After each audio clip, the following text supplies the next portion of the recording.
Alright guys, just wanted to take a few minutes to show you what I did here.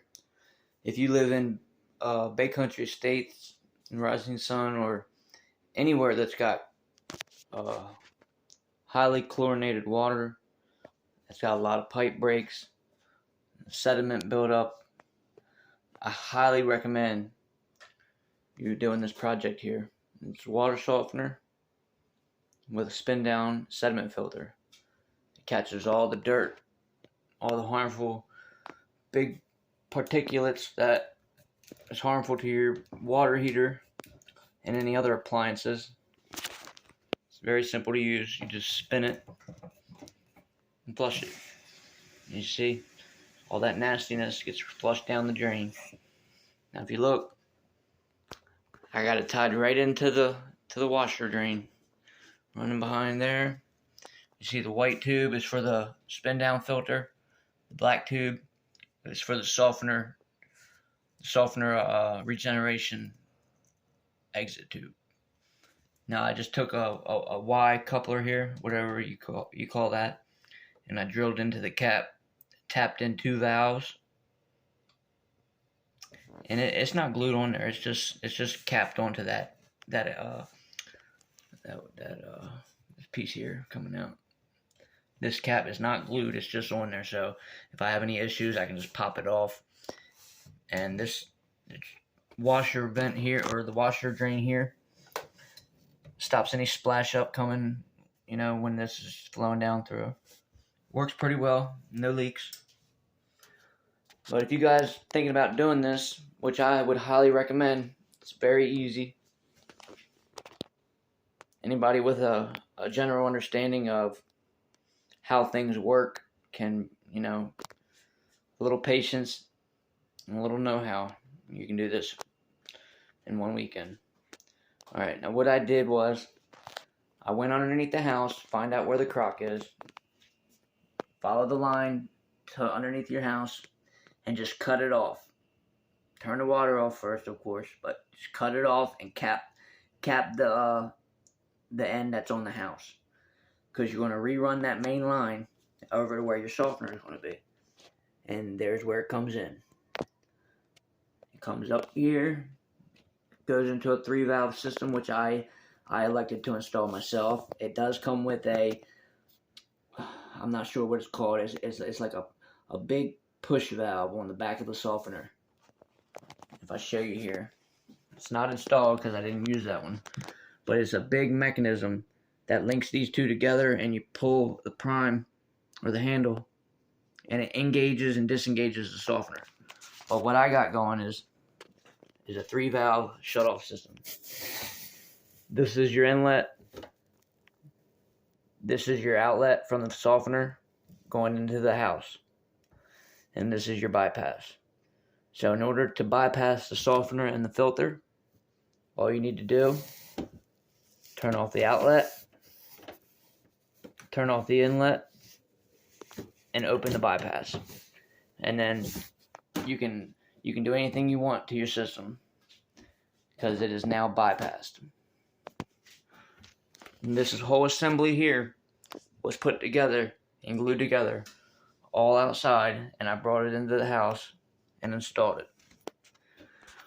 Once you get your line running in there, this pipe here was the only pipe not part of the whole assembly. So make sure you measure 2-3 times and cut once. Make sure you chamfer all your ends, sand them down good, primer them, glue them. Do it once, do it right. Or do it right, do it once. Alright, comes into the house, goes up this pipe here to your spin down filter, where it catches all the big stuff. And it comes out, goes down here, and into the softener, where it gets ran through another filter, takes out a lot of the chlorine and a whole lot of bad stuff. Makes your water nice and soft for your skin. And then it comes out, goes around that turn, down through that valve, all the way down here, makes another turn, comes over here towards the water heater. Now right here, folks, I already had a shutoff valve installed, so it was pretty simple. I just pulled the shark bite out there, pulled the pipe out of the shark bite there, removed the valve, got me a T-connector, put the T-connector in, and this is CPVC, and this is PVC, so I needed a downgrader, an adapter, and I just plugged it into the adapter and cut a little piece here about 2 inches long and just connected it in, and it goes in here, goes to the water heater, creates the hot water and comes out clean here, and the other side goes down here and feeds all the cold water inlets or outlets, and you got soft water. That right there is a water leak detection meter from Honeywell. I recommend anyone taking this project on to get one of them as well. It will alert you of any leaks, any changes in humidity, temperature, and all that good stuff. Let's put it back into service. Whenever you put it back into service, you want to close the bypass, open the outlet,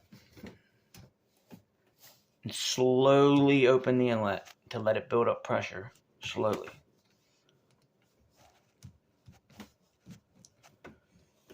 And there you go. Oh, there is a pipe there for overflow valve. I just got it running down underneath the house. You probably never need it, but if something happens and it overflows, it will save you.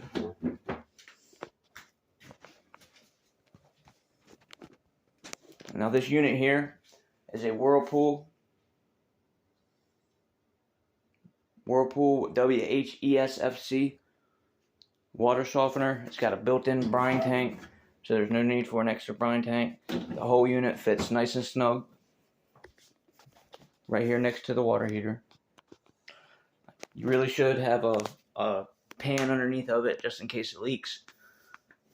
I personally couldn't find one that fit my location because, as you see here, it's a pretty tight fit. I got my wire ran down there. Oh yeah, it's important to brace your piping as it goes into the softener, because you do not want any lateral pressure on these valves here, because they will break and they will leak. But that's it, folks. Water softener, home installation, DIY, 2022. I highly recommend it.